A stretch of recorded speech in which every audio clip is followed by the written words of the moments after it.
When we first hooked everything up, for the first time of being able to move my hand, it was a big shock because, it's something that I hadn't moved in about 3.5 years at that point. And now it's just something that's so fluid. It's just kind of like it was before I had my injury, where I just think about what I want to do, and now I can do it.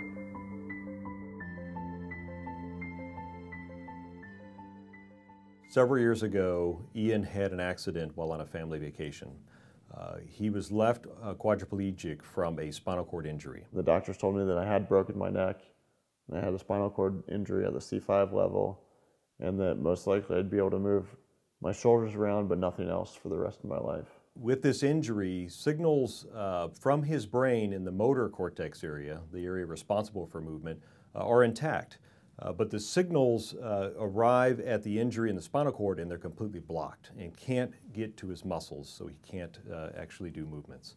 So one of the things we've been working on is deciphering the signals in the brain that are specifically associated with hand movement.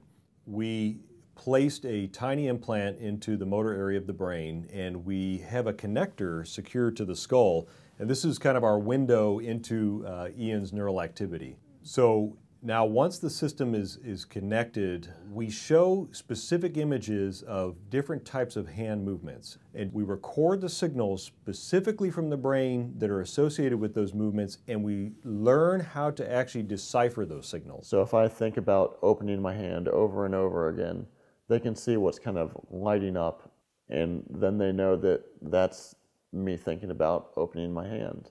Not only is the patient relearning how to think about movements that they haven't done in some cases for several years, but also the algorithm or the computer software is adapting and learning as well. And then that computer system is connected to another device that provides signals for the muscles in the forearm that drive hand and finger movements. Without the use of the system and the technology, Ian is not able to grasp objects. But once we connect the system and turn it on, Ian is actually able to open and close his hand.